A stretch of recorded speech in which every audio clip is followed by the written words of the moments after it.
வணக்கம், என் பேர் அனிகா. இன்றைய திருக்குறள். ஒழுக்காறு கொள்க ஒருவன் தன் நெஞ்சத்து அழுக்காறு இல்லாத இயல்பு. பொருள்: ஒருவர் தன் நெஞ்சில் பொறாமை இல்லாத பண்பையே ஒழுக்க நெறியாக கொண்டு வாழ வேண்டும். நன்றி.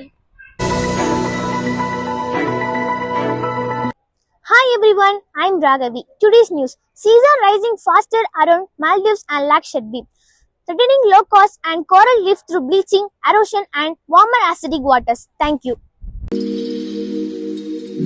Hello everyone, I am Avantika. Today's interesting fact: typewriter is the longest word that you can write using the letters only on one row of the keyboard of your computer. Thank you.